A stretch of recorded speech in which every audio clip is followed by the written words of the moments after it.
সুপ্রিয় বন্ধুরা, আজকের আমার ভিডিওর বিষয়বস্তু হলো এই সমস্ত জামরুল গাছ নিয়ে। আমাদের নানা রকম জামরুল গাছ আমরা জানি উঠেছে, এখন সবুজ জামরুল, লাল জামরুল, থাইরেড, নানান প্রজাতির যে জামরুল গাছ, সেই জামরুল গাছে আমরা প্রত্যেকেই জানি যে এই সমস্ত জামরুল গাছে কিন্তু আমাদের ফুল আসা শুরু করে ফেব্রুয়ারি মাসের শেষ বা মার্চ মাসের প্রথম থেকে। আমরা যদি এই সমস্ত জামরুল গাছ থেকে প্রচুর পরিমাণে ফলের যদি আশা রাখি, আর সেই আশা মেটানোর জন্য যদি আমরা সেই সময় পরিচর্যা করি, চেষ্টা করি যে আমরা যখন মুকুল আসবে, যখন ফুল আসবে, সেই সময় আমরা পরিচর্যা করব যাতে অধিক পরিমাণে ফল যাতে আমরা ফলাতে পারি, পেতে পারি, তাহলে কিন্তু হবে না। সে বললে কিন্তু তখন চলবে না, কেননা সেই ফুল থেকে ফল সেট হতে গেলে, খাবার গ্রহণ করতে গেলে তাকে কিন্তু অনেকটাই সময় দিতে হবে।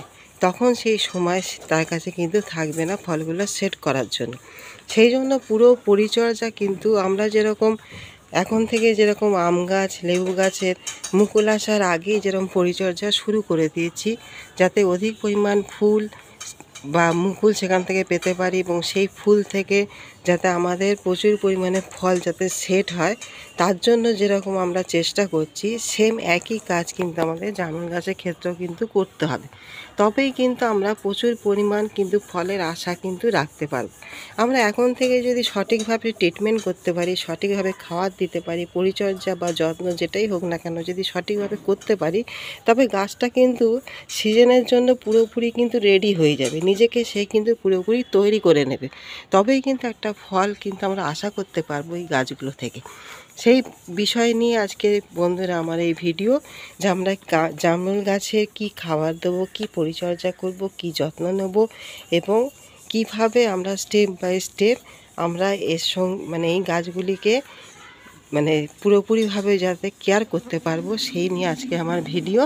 বন্ধুরা পুরো ভিডিওটা দেখবেন, স্কিপ করবেন না। স্কিপ করলে অনেক কিছুই মিস হবে, মিস থেকে সমস্ত কিছু কিন্তু ভুল হবে। আর একটা ভুল পরিচর্যা কিন্তু গাছে কিন্তু অনেকটাই কিন্তু ক্ষতি করে দেয়। সেই জন্য আপনাদের কাছে একটাই অনুরোধ, আপনারা পুরো ভিডিওটা দেখবেন। নমস্কার বন্ধুরা, আমি শ্রাবন্তী আর আপনারা দেখছেন আমার গ্রিন রুপ গার্ডেন। বন্ধুরা, এই যে গাছটি আপনারা দেখতে পাচ্ছেন, এটি হচ্ছে একটা সবুজ রঙের জামরুল। দেখতে পাচ্ছেন গাছটা কিন্তু বৃদ্ধি কিন্তু হচ্ছে। এই সময় কিন্তু গাছের প্রচুর পরিমাণে কিন্তু বৃদ্ধি নেয়, সমস্ত গাছই কিন্তু এই সময় কিন্তু বৃদ্ধি নেয়। যেহেতু এইটা হচ্ছে একটা বৃদ্ধির টাইম, আর এই বৃদ্ধির টাইমে কিন্তু আমাদের খাবার দিতে হবে এবং বিশেষ পরিচর্যা কিন্তু করতে হবে, তবেই কিন্তু গাছের বৃদ্ধি সঠিকভাবে হবে। আর আমরা কিন্তু অনেকেই জানি যে আম গাছ এরকম প্রচুর পরিমাণে যে খাবার পছন্দ করে না, এই জামরুল গাছও সেম একই জিনিস, এও কিন্তু বেশি খাবার কিন্তু পছন্দ করে না। বিশেষ করে যখন আমাদের এই সমস্ত গাছে ফুল আসে, সেই সময় তো একেবারেই না। সেই সময় যদি আমরা বেশি খাবার দিয়ে ফেলি, বেশি যত্ন করে ফেলি, তবে কিন্তু সমস্ত ফুল কিন্তু ঝরে যায়, সেখান থেকে আমরা ফল কিন্তু পেতে পারি না। সেই জন্য এর যা কিছু খাবার দাওয়া, যা কিছু পরিচর্যা আমাদের কিন্তু ফুল আসার আগেই কিন্তু সেরে ফেলতে হবে, যাতে গাছটি যাতে নিজের ইমিউনিটি পাওয়ারকে যেন ঠিক রাখতে পারে, সেখান থেকে যাতে সে ফলটাকে যেন অধিক মাত্রায় কিন্তু সেট করতে পারে। সেই জন্য আমরা কি করব, স্টেপ বাই স্টেপ এই গাছগুলোতে কিন্তু পরিচর্যাটা কিন্তু করব। বন্ধুরা, এই যে গাছটি এখন যে বৃদ্ধি নিচ্ছে, এই সময় আমাদের কিন্তু এখানে মিক্স যে জৈব খাবার, সেই মিক্স জৈব খাবার কিন্তু আমাদের দিয়ে যেতে হবে এবং তার সঙ্গে কিছু স্প্রে করতে হবে। আমাদের দেখবেন যে এই যে গাছ, বিশেষ করে এই জামরুল গাছটা কি হয়, জলের একটু অভাব পড়লেই, মাটি যদি কোনো কারণে আপনারা যদি জল দিতে ভুলে যান, মাটি যদি শুকনো হয়ে যায়, দেখবেন আপনাদের এইরকম পাতা কিন্তু এই যে মাথার দিকে এরকমভাবে কিন্তু পুড়ে যায়। এটা কিন্তু মেন হয় ওই একটাই কারণে, যখন জল এই গাছে যখন জলের ঘাটতি পড়ে, তখনই কিন্তু সে কী করে, এরকম পাতা কিন্তু পুড়িয়ে ফেলে। আপনারা দেখবেন যে আপনাদের অনেকেরই গাছে লক্ষ্য করবেন, যখন দেখবেন জলের ঘাটতি হবে, জল যখন আপনাদের টবের মাটিতে দেখবেন মাটিটা যখন শুকনো হয়ে যাবে, সেই সময় আপনারা জিনিসগুলোকে লক্ষ্য করবেন, আপনাদের এই পাতাগুলো কিন্তু পুড়ে যায়, পুড়ে গিয়ে সেই পাতা কিন্তু খসে পড়ে। এটা হচ্ছে জলের অভাবের কারণে একটা হয়। আর যদি শিকড়ের কোনো সমস্যা হয়, তখন আপনারা দেখবেন এই সাইড থেকে কিন্তু পোড়া শুরু করে। এই পাতা পোড়ার এই দুটো হচ্ছে সমস্যা এই গাছের জন্য। এক হচ্ছে জলের ঘাটতি, যে ঘাটতির জন্য এই মাথার থেকে কিন্তু পাতা পুড়ে পুড়ে চলে যায়, পাতা ঝরে পড়ে যায়। আর আরেকটা হচ্ছে শিকড়ের কোনো সমস্যা থাকলে কিন্তু এই স্যাট থেকে পোড়া শুরু করে। এই দুটো হচ্ছে পাতা পোড়ার এর সমস্যা। এই দিকে কিন্তু আমাদের সবসময় কিন্তু লক্ষ্য দিতে হবে। আর কী করতে হবে, আমাদের এই সময় যেহেতু আমাদের যে জৈব খাবার বললাম, সেই জৈব খাবারটা আমি দেখাচ্ছি একটু পরে।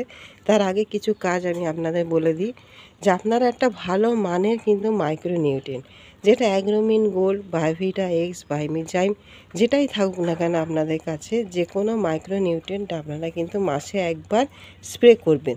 তাতে করে কি হবে, এর যে মাইক্রোনিউট্রিয়েন্ট মানে আমরা জানি একটা অনুখাদ্য মানে জিঙ্ক, সালফার, কপার, তারপর আপনার বোরন, সব কিছু কিন্তু সেখানে থাকে, ম্যাগনেসিয়াম, সমস্ত কিছু ঘাটতি, যে কোনো ঘাটতি থাকুক না কেন সে তার ঘাটতিটাকে মিটিয়ে নিতে পারবে। সেই জন্য মাসে আমাদের একবার কিন্তু যে কোনো একটা ভালো মানের মাইক্রোনিউট্রিয়েন্ট কিন্তু স্প্রে করতে হবে।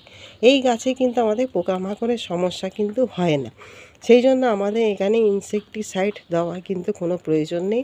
তবে হ্যাঁ, মাসে একবার করে আপনারা একটা ফাঙ্গিসাইড দিলে কিন্তু ভালো। এটা গেল স্প্রের ক্ষেত্রে। আরেকটি স্প্রে আপনারা করতে পারেন, সেটা হচ্ছে 0050। এই 0050 বা ব্যালেন্স এমপিকে, যে কোনো একটা স্প্রে কিন্তু আপনারা অল্টারনেটিভ করে করতে পারেন। মাসে একবার হয়তো 0050 আপনারা স্প্রে করতে পারেন। আর আরেকটা হচ্ছে 19-19-19 বা 20-20-20, যেটা আমাদের ব্যালেন্স এমপিকে, সেটা একবার আপনারা স্প্রে করতে পারেন। এটা গেল কি আমাদের স্প্রের ক্ষেত্রে। স্প্রে করলে কী হবে, গাছটা সুন্দর করে খুব তাড়াতাড়ি কিন্তু খাবারটাকে গ্রহণ করে। যেহেতু আমাদের মাটিতে যখন আমরা একটা জৈব খাবার দিই, তখন সেই জৈব খাবারটা ডিকম্পোস্ট হতে এবং গাছে গ্রহণ করতে অনেকটাই কিন্তু সময় চলে যায়। সেই জন্য আমরা স্প্রে আকারে যদি এই জিনিসগুলো যদি আমরা স্প্রে আকারে দিই, তাহলে গাছ কিন্তু খুব তাড়াতাড়ি গ্রহণ করতে পারবে, খুব তাড়াতাড়ি নিজের গ্রোথটাকে কিন্তু বাড়াতে পারবে। এইভাবে আপনারা স্প্রেটাকে কিন্তু কন্টিনিউ চালিয়ে যাবেন। বন্ধুরা, এই যে জামরুল গাছটা দেখছেন, এটা হচ্ছে আমার একটা থাই রেড জামরুল। এর মিষ্টতা খুবই সুন্দর, গাছ ফলটি খেতেও খুব সুন্দর এবং সুস্বাদু।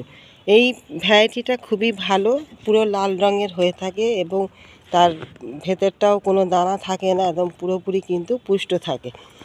বন্ধুরা, এই যে গাছটি দেখছেন, এই গাছটি কিন্তু 1 বছরের গাছ, কিন্তু গাছের গ্রোথটা দেখুন, খুব সুন্দর কিন্তু গ্রোথ।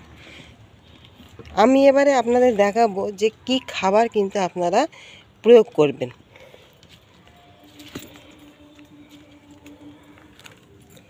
বন্ধুরা, এখানে দেখুন, এখানে আমি নিয়েছি একটা কম্পোস্ট।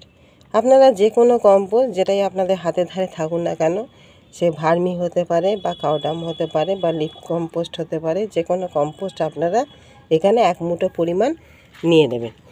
তার সঙ্গে আমি নিয়েছি কি এখানে হাড় গুঁড়ো, যেহেতু আমাদের ফসফরাসের কাজ করে। এটা আমি নিয়েছি শিমকুচি, এই শিমকুচির মধ্যে রয়েছে নাইট্রোজেন। আর এখানে আমি যেটা নিয়েছি সেটা হচ্ছে সুপার ফসফেট। এই সুপার ফসফেট, যেটা সিঙ্গেল সুপার ফসফেট, এটা আমাদের কিন্তু শিকড়ের কিন্তু খুব ভালো কাজ করে। যেহেতু আমাদের শিকড়ের যদি বৃদ্ধি সুন্দর হয়, ভালো হয়, তবে কিন্তু গাছের বৃদ্ধিও কিন্তু খুব ভালো হয়। আর এখানে নিয়েছি আমি লাল পটাশ। এই লাল পটাশ নিয়েছি আমি খুবই কম, 1/2 চামচের একটু বেশি নিয়েছি।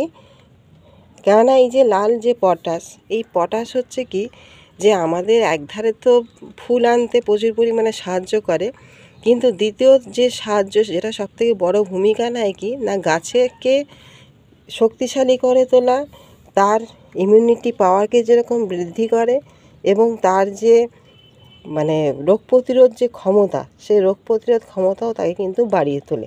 মোটামুটি বলতে গেলে গাছকে কিন্তু শক্তিশালী করে তোলে, শক্ত সমর্থ করে তোলে, এবং সে যাতে নিজেকে সুরক্ষিত রাখতে পারে, একটা রোগ প্রতিরোধ ক্ষমতা তার মধ্যে গড়িয়ে তোলে। সেই জন্য আমরা কিন্তু এখানটায় লাল পটাশটা কিন্তু নিয়েছি। এখানে আপনারা এই যে উপাদানগুলো আমি নিয়েছি, এখানে 1 মুঠো নিয়েছি, আর এইগুলো নিয়েছি, এই দুটো নিয়েছি আমি 1 চামচ করে। আর এটা হচ্ছে আপনার 1 চামচের কম, 1/2 চামচের একটু বেশি, আর এটা হচ্ছে 1/2 চামচ পরিমাণ। আপনারা এই পুরো উপাদানটা কিন্তু সুন্দর করে মিশিয়ে নেবেন। এইভাবে একটা অপরের সঙ্গে এত সুন্দর করে মিশিয়ে যায়, সেইভাবে আপনারা এইটাকে সুন্দরভাবে কিন্তু মিশিয়ে নেবেন। এই যে খাবারটা আমরা এই অক্টোবর মাসে দাঁড়িয়ে এই যে খাবারটা দিচ্ছি গাছের বৃদ্ধির জন্য, এই খাবারটা কিন্তু গাছকে খুব সুন্দরভাবে কিন্তু গড়ে তুলবে, গাছের বৃদ্ধি যেরকম সুন্দরভাবে ঘটাবে এবং গাছটা সুন্দর কিন্তু ঝোপালো আকার ধারণ করবে এবং সিজনালের সময় তার জন্য প্রচুর পরিমাণে যাতে সে ফল সেট করতে পারে তার জন্য তাকে কিন্তু প্রস্তুত করে দেবে। বন্ধুরা, এই যে খাবারটা আমি তৈরি করলাম, এই যে পরিমাণটা আপনারা দেখালাম, আপনাদের যদি 10 থেকে 12 ইঞ্চি টব হয় তাহলে আপনারা পুরো এই খাবারটা কিন্তু দিয়ে দেবেন।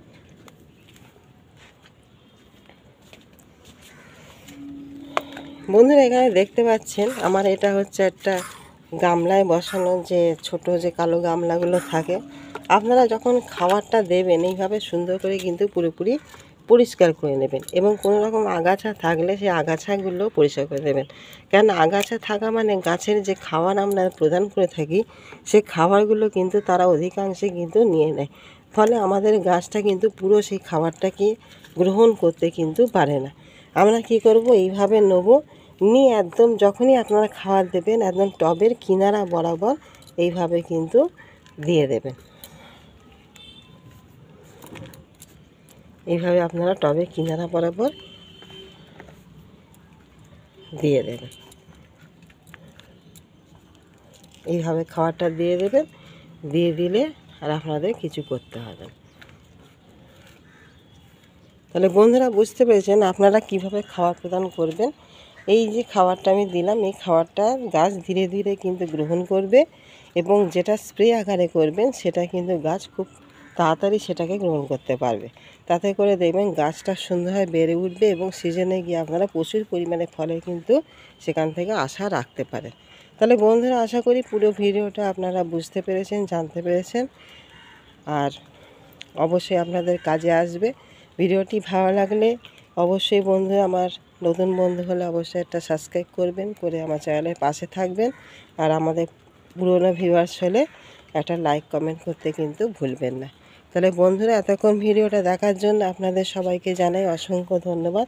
আপনারা সবাই সুস্থ থাকুন, ভালো থাকুন। আগামী দিন আরেকটি কোনো টপিক নিয়ে ফের একটি নতুন কোনো ভিডিও আপনাদের সামনে উপস্থাপন করব। আজকের মতন আসি, নমস্কার।